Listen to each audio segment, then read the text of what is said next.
اس کو لیا جائے اور اس کے جو اپوزٹ اس کے جا رہی ہے اس کو ترک کر دیا جائے. اس بیس پر مفتی رشید احمد صاحب رحمہ اللہ تعالیٰ کی رائے تھی. حالانکہ انہوں نے کئی سال صلاۃ و تسبیح پابندی سے پڑھی ہے, مگر جب ان کا رجحان اس طرف ہوا, یہ تحقیق کی طرف ان کا دماغ گیا, تو انہوں نے صلاۃ و تسبیح چھوڑ دی. مگر منع نہیں کرتے تھے دوسروں کو, اس لیے کہ جمہور بہرحال اس کے قائل ہیں.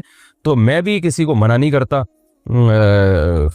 جو ہے وہ جمہور اس کے قائل ہیں, اور فقہ حنفی میں بھی فتویٰ اسی پر ہے کہ صلاۃ و تسبیح پڑھنی چاہیے. تو لیکن بعض علماء بہرحال اس طرف گئے. اور پھر میں نے بعد میں علامہ ابن تیمیہ رحمہ اللہ تعالیٰ کی تحقیق پڑھی, انہوں نے بھی یہ بات لکھی ہے کہ لم یثبت مثلہ بمثلہ, کہ جس قسم کی نماز ان روایتوں سے ثابت ہو رہی ہے صلاۃ و تسبیح والی, تو اس جیسی نماز جو صحیح روایتوں کے بالکل اگینسٹ جا رہی ہے اس کے لیے بہت مضبوط دلیل ہونی چاہیے. تو یعنی اتنی کمزور دلیل سے وہ ثابت اس کو نہیں کیا جا سکتا, کیونکہ یہ صحیح روایتوں کے اگینسٹ جا رہی ہے. یعنی جو مفتی رشید احمد صاحب کہا کرتے تھے, تو ابن تیمیہ رحمہ اللہ کی رائے بھی میں نے دیکھی کہ وہ بھی بالکل اس کے مطابق ہے. لیکن بہرحال جمہور اس کے قائل ہیں. علامہ ناصر الدین البانی رحمہ اللہ تعالی وہ صلاۃ و تسبیح کے قائل ہیں, اور انہوں نے اس مسئلے میں عبداللہ ابن مبارک رحمہ اللہ کی تقلید کی ہے, اور بالکل واضح لفظوں میں تقلید کی ہے. ان کی تحقیق جو میں نے پڑھی تو انہوں نے بتایا کہ اگرچہ ضعیف روایتیں ہیں, لیکن عبداللہ ابن مبارک رحمہ اللہ تعالی جیسا محدث, وہ کہتے ہیں جب وہ پڑھا کرتے تھے تو پھر ہم اس کو سنتی سمجھتے ہیں. تو یعنی کیونکہ عبداللہ ابن مبارک بہت بڑے محدث تھے, فقیہ بھی تھے, تو انہوں نے کہا کہ عبداللہ ابن مبارک نے چونکہ اس نماز کو افضل سنت قرار دیا اور ثابت قرار دیا ہے, تو اتنے بڑے محدث کی رائے کو میں فالو کر رہا ہوں. تو انہوں نے اس تقلید کا لفظ تو ذکر نہیں کیا, لیکن انہی کی تقلید میں, تقلید اسی کو کہتے ہیں کہ آپ کسی پر اعتماد کر کے کہ بھئی جب اتنا بڑا آدمی ایک چیز پہ فتویٰ دے رہا ہے تو میں بھی اس پر اعتماد کرتا ہوں. کہ اہل حدیث کا میرے پاس فون آیا کہ میں کسی لڑکی سے شادی کرنا چاہتا ہوں اس کے ابا کی اجازت کے بغیر, تو شریعت میں یہ جائز ہے؟ مجھے لگ گیا کہ یہ کوئی اہل حدیث ہیں. میں نے کہا کہ اہل حدیث کی نظر میں تو یہ جائز نہیں ہے. تو کہتے ہیں نہیں میں اہل حدیث سے نہیں, میں تو حدیث سے بتایا. میں نے کہا حدیثوں میں تو دونوں باتیں ملتی ہیں ہمیں, تبھی تو علماء کا اختلاف ہوا ہے اس میں. بعض حدیثوں سے پتہ چلتا ہے کہ ولی کی اجازت کے بغیر نکاح ہو سکتا ہے, بعض سے پتہ چلتا ہے کہ نہیں ہو سکتا. امام ابو حنیفہ نے ان حدیثوں کو لیا جس سے پتہ چل رہا ہے کہ ولی کی اجازت کے بغیر بھی نکاح ہو سکتا ہے, اور جن حدیثوں میں آتا ہے اجازت ضروری ہے اس میں تعویل کر دی انہوں نے. امام شافعی نے اور اہل حدیث علماء نے ان حدیثوں کو لیا کہ جن میں آتا ہے ولی کی اجازت کے بغیر نکاح نہیں ہوتا, ان حدیثوں کو اصل بنایا, اور جن میں آتا ہے کہ ولی کی اجازت کے بغیر نکاح ہو جاتا ہے ان حدیثوں میں تعویل کی انہوں نے. تو اب اختلاف جب پیدا ہو گیا تو اب یہ اختلاف حل نہیں ہو سکتا. اب یہی ہے کہ ایک فقہ کو فالو کریں آپ. تو میں نے ان کو سمجھایا کہ بھائی آپ چونکہ اہل حدیث ہیں اور ساری زندگی اہل حدیث علماء سے ہی فتویٰ لیتے رہے ہیں, تو یہ جائز نہیں ہے, آپ یہ کام نہ کریں. کہتے نہیں میں اہل حدیث نہیں, میرا کوئی مسلک نہیں ہے, میں تو قرآن و سنت کو مانتا ہوں. تو میں نے کہا اچھا مجھے بتاؤ, آج تک تو قرآن و سنت آپ اہل حدیث علماء سے پوچھتے رہے, آپ کا خیال یہ تھا کہ وہ آپ کو صحیح جواب دیں گے. آج آپ کو حنفی عالم کا خیال کیسے آ گیا؟ یہ لڑکی کا عشق جب دماغ پہ سوار ہو گیا اور بھوت سوار ہو گیا, تو اب حنفی مسلک آپ کو قرآن و سنت کے مطابق لگ رہا ہے. تو یہ ہے وہ فساد جس کی وجہ سے کہا جاتا ہے کہ ایک فقہ کو فالو کیا جائے. تو اگر کوئی اہل حدیث ہے تو پھر پراپر وے میں اہل حدیث فقہ کو فالو کرے. ہاں اہل حدیث کے کچھ مسائل اجماع کے خلاف ہیں, تو وہ آپ اس میں فالو نہیں کر سکتے. جیسے 3 طلاق میں اہل حدیث جو کہتے ہیں نا ایک ہوتی ہے, وہ میں 20 دفعہ بتا چکا ہوں, یہ صحابہ کا اجماعی مسئلہ ہے. ایک فقہ کو فالو کیا جاتا ہے ان مسائل میں جن میں صحابہ اور تابعین کا اختلاف تھا, ان مسائل میں نہیں جن میں صحابہ اور تابعین کا اجماع ہو گیا, ان میں کسی کو فالو, اس میں تو اجماع امت ہے تو وغیرہ. باقی اہل حدیث حضرات سے گزارش ہے کہ وہ اپنا کوئی فقہ مرتب کر لیں. 4 فقہ ہیں تو 5واں بھی ہو جائے گا, تو مرتب کر لیں تو ہم فتویٰ دے دیں گے بھائی چلو یہ بھی ایک فقہ ہے جس نے اس کو فالو کرنا ہے, اس کو کر لے. لیکن اہل حدیث کے ساتھ مسئلہ یہ کہ وہ مرتب فقہ ہی نہیں ہے, اکائیاں ہیں, وہاں سے کچھ فتویٰ, وہاں سے کچھ فتویٰ, وہاں سے کچھ فتویٰ. تو جیسے فقہ حنفی ہے, فقہ شافعی ہے, مالکی ہے, تمام مسائل فقہ حنبلی ہے, ایک پورا مرتب فقہ ہے. اس کے مفتابی قول ہوتے ہیں, راجع قول ہوتا ہے. پوری دنیا میں آپ جائیں ایک ہی آپ کو ملے گا بھائی اس میں فتویٰ اس قول پر ہے, یہی ان کا جو فقہی مذہب ہے وہ یہ ہے. لیکن ہمارے اہل حدیث بھائیوں کا ایسا ہے نہیں. تو کر لیں تو پھر ہم یہ کہہ دیں گے بھائی ایک فقہ ہے اس کو آپ فالو کر لیں, لیکن ایسا ہے نہیں. کر لیں اچھی بات ہے اگر ہو جائے تو, ورنہ تو یہ عوام تو پھر پاگل ہو جائے گی جس طرح سے چل رہی ہے. اس سے سوائے خلفشار پیدا ہونے کے اور امت میں مزید توڑ پیدا ہونے کے کچھ بھی حاصل نہیں ہوگا. اچھا بھائی, احمد صاحب ملتان سے, میرے بہنوں ہی نے میری بہن کو 3 طلاقیں ایک ساتھ دے دیں. اب وہ کہہ رہے ہیں کہ ایک مجلس کی 3 ایک ہوتی ہیں. وہ کہیں گے کیونکہ حرام خوری اس زمانے میں بہت پھیل چکی ہے, پہلے 3 طلاقیں دو پھر کہنے لوگوں کہ 3 ایک ہوتی ہیں. تو آپ اپنی بہن کو مت بھیجیں, یہ زنا ہے, حرام ہے, ناجائز ہے. اور جب بھی میں کہتا ہوں 3 طلاق کے بعد اہل حدیث سے فتویٰ لے کے بیوی کو رکھا تو زنا کا گناہ ملے گا, تو بہت سے اسکالر ایک دم حرکت میں آ جاتے ہیں کہ یہ مبالغہ آرائی کرتا ہے. پھر وہ حوالے پیش کرتے ہیں فلانے کا قول بھی ہے, فلانے کا قول بھی ہے. بھائی صاحب قرآن و سنت میں 3 طلاقیں 3 ہی ہیں. میری سورہ بقرہ میں جو میں نے جو تفسیروں کے لیکچر ریکارڈ کروائے ہیں ان میں لیکچر نمبر 100 یہاں سے سورہ بقرہ کی آیات الطلاق مرتان، یہاں سے طلاق کے حکام شروع ہو رہے ہیں، جو میں نے اس میں پورے ریفرنسز کے ساتھ اور اہل حدیث کے تمام دلائل کے ساتھ پورا ایک درس ریکارڈ کروایا ہے۔ وہ لیکچر آپ سن لیں، اس میں ایک ایک اشکال کا ان کے 2 اور 2 4 کی طرح جواب دیا، اور صحابہ کرام کے فتاوی پیش کیے ہیں کہ صحابہ اور تابعین میں اس مسئلے میں اجماع ہے کہ 3 طلاقیں 3 ہی ہوتی ہیں۔ تو صحابہ سے دکھاؤ ہمیں کسی نے 3 کو 1 کہا ہو، یا تابعین میں سے کسی جلیل القدر تابعی سے دکھاؤ کسی نے 3 کو 1 کہا ہو۔ آپ دکھائیں گے تو پھر ہم اس کا جواب دیں گے کہ یہ آپ ترجمہ غلط کر رہے ہیں یا کیا کر رہے ہیں، اس میں یہ سند صحیح نہیں ہے اس کی۔ لیکن دکھائے صحابہ تابعین سے نہیں جاتا۔ پتہ ہے کیا کرتے ہیں اسکالرز؟ یہ کر رہے ہوتے ہیں کہ دیکھو فلاں نے بھی لکھا ہے کہ فلاں صحابی نے کہا ہے۔ بھائی فلاں کے لکھنے پر گورنمنٹ نے کوئی پابندی نہیں لگائی، کوئی بھی کسی بھی ٹائم پہ کچھ بھی لکھ سکتا ہے۔ کہاں کہا ہے، کون سی کتاب میں ہے، صحابی کی سند تو دکھائے نا۔ تو اس لیے اہل حدیث کی رائے اس بارے میں 100% غلط ہے۔ 3 طلاقیں 3 ہی ہوتی ہیں، اور آپ اپنی بہن کو نہ بھیجیں۔ باقی فتوے ہر جگہ سے مل جائیں گے مارکیٹ میں۔ اگر غامدی صاحب کے پاس جائیں گے تو وہ تو دے دیں گے 3 1 بھی نہیں ہوئی ہیں۔ وہ کہیں گے یونین کونسل والے جب تک طلاق کو ویلڈ قرار نہیں دیں گے تو اس وقت تک طلاق ہوتی نہیں ہے۔ وہ کہتے ہیں یہ کام گورنمنٹ کا ہے، شہباز شریف صاحب فیصلہ کریں گے کہ آپ کی بیوی کو طلاق ہوئی یا نہیں ہوئی، سپریم کورٹ کا جج فیصلہ کرے گا۔ انہوں نے تو بالکل ہی سارے طلاق کے مسائل کی دھجیاں ہی اڑا دی ہیں پروفیسر غامدی صاحب نے۔ تو وہ تو یونین کونسل پہ، ہماری بیویاں یونین کونسل فیصلہ کرے گی کہ یہ ویلڈ ہے یا نہیں ہے طلاق۔ تو ایسے آتے رہیں گے اسکالر مارکیٹ میں، قرآن و سنت کا لیبل لگا کے باتیں بہت کرتے رہیں گے۔ تبھی نبی صلی اللہ علیہ وسلم نے فرمایا تھا 73 فرقے پیدا ہوں گے، جنتی وہ ہوگا ما انا علیہ و اصحابی، جو میرے اور صحابہ کے طریقے پہ چلے گا۔ صحابہ میں ہمیں نہیں ملتا کہ یونین کونسل کا فیصلہ کیا ہے اور فلاں کا۔ صحابہ کرام قرآن و سنت سے استدلال کرتے تھے۔ عبداللہ بن عباس کی صحیح حدیث ہے، ابو داؤد میں موجود ہے، 3 طلاقیں دے کے ایک شخص آیا تو انہوں نے قرآن کی آیت تلاوت کی اور فرمایا کہ انک لم تتق اللہ فلم یجعل لک مخرجا، اللہ سے نہیں ڈرا ہے لہذا تیری طلاقیں واقع ہو گئی ہیں، تجھے چاہیے تھا کہ ایک ہٹی مت دیتا۔ اچھا بھائی، کاشان اسلام آباد سے، اگر کسی کے کپڑوں پر ناپاکی لگی ہو تو اس کو باقی کپڑوں کے ساتھ آٹومیٹک مشین میں ڈال دیں گے تو کیا باقی سارے کپڑے بھی ناپاک ہو جائیں گے؟ اس طرح سے مینول مشین کا حکم بھی بتا دیں۔ جی ہاں جناب، آٹومیٹک مشین میں ناپاک کپڑوں کے ساتھ پاک کپڑے ڈال دیے تو آٹومیٹیکلی وہ بھی ناپاک ہو جائیں گے، کیونکہ مشین آٹومیٹک ہے، سارے کام آٹومیٹکلی کر رہی ہے۔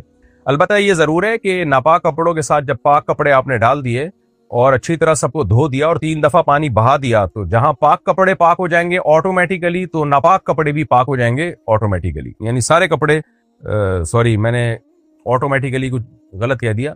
جہاں ناپاک کپڑے آٹومیٹیکلی پاک ہو جائیں گے تو وہ پاک کپڑے جو ناپاک ہوئے تھے وہ بھی آٹومیٹیکلی پاک ہو جائیں گے۔ کاشان صاحب اسلام آباد سے، مفتی صاحب اگر امام کی شلوار ٹخنوں سے نیچے ہو تو نماز کا کیا حکم ہے؟ اگر اس امام کے پیچھے نماز نہ ہو تو جو نمازیں پڑھ چکے ہیں اس کا کیا حکم ہے؟ صحیح حدیث ہے، نبی صلی اللہ علیہ وسلم نے فرمایا ان اللہ لا يقبل صلاة رجل مسبل ازارہ، جس شخص کی نماز یعنی جس شخص کا ازار شلوار بھی اسی میں داخل ہے جو ٹخنوں سے نیچے ہو تو اللہ اس کی نماز کو قبول نہیں کرتے۔ تو اس لیے آپ محبت کے ساتھ امام کو سمجھا دیں کہ خدا را ہماری نمازیں خراب نہ کریں، آپ کائنڈلی یہ شلوار ٹخنوں سے یا پینٹ ہے یا جو بھی چیز ہے اس کو فولڈ کر لیا کریں، اوپر کر لیا کریں۔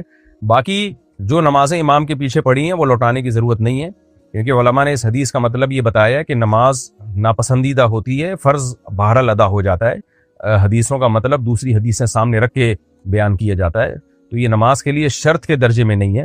نبی نے جو یہ فرمایا کہ اللہ اس کی نماز قبول نہیں کرتے تو مطلب کامل ثواب نماز پہ نہیں ملتا۔ تو امام صاحب کو آپ بتا دیں کہ آپ یہ اوپر کر لیا کریں، کر لیں ٹھیک ہے، نہیں کریں تو اگر مسجد کمیٹی مضبوط ہے، امام کو ہٹا سکتی ہے اور کوئی فساد فتنے کا خطرہ نہیں ہے تو پھر دوسرا امام رکھ لیں جو شریعت کو فالو کرے، اور اگر فتنے فساد کا اندیشہ ہے تو پھر گزارا چلائیں اسی امام پر، مسجدوں میں جھگڑے پیدا نہ کریں اور جماعت کی نماز نہ چھوڑیں، مجبوراً اسی کے پیچھے نماز پڑھیں۔ محمد سعد کراچی سے، مفتی صاحب اگر آٹومیٹک مشین کپڑوں کو 3 دفعہ دھوتی ہو تو کیا اس میں ناپاک کپڑے پاک ہو جائیں گے اگرچہ اس میں ناپاکی کا نشان باقی رہ جائے؟ جی پاک ہو جائیں گے اگر 3 دفعہ اس کو اچھی طرح یعنی پانی پورا ڈال کے نکال دیا ہے، لیکن ناپاکی کا اگر نشان باقی رہ گیا ہے تو وہ یہ دیکھا جائے گا کہ نشان اگر رگڑنے سے آرام سے جا رہا ہے تو پھر تو وہ پاک نہیں ہوں گے، رگڑ کے آپ کو اس کو نشان کو ہٹانا پڑے گا۔ لیکن اگر نشان اتنا سخت ہے کہ رگڑ کے وہ نہیں جا رہا ہے تو پھر وہ معاف ہے، تو وہ پھر پاک ہی سمجھے جائیں گے۔ صدام حسین سرگودا سے، مفتی صاحب اگر کسی کو قطروں کا مسئلہ ہو، صدام حسین سرگودا کہاں پہنچ گئے؟ تو عراق میں نہیں ہوا کرتے تھے؟ اچھا خیر،